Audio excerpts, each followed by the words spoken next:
ਨਾਲੇ ਦੇਖੋ ਤੁਹਾਡੇ ਤੋਤੇ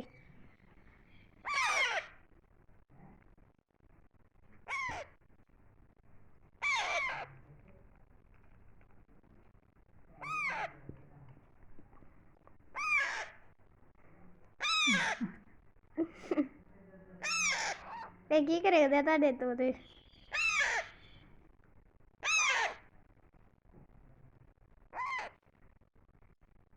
ਇਦਾਂ ਖਵਾਉਂਦੇ ਆ ਠੀਕ ਹੈ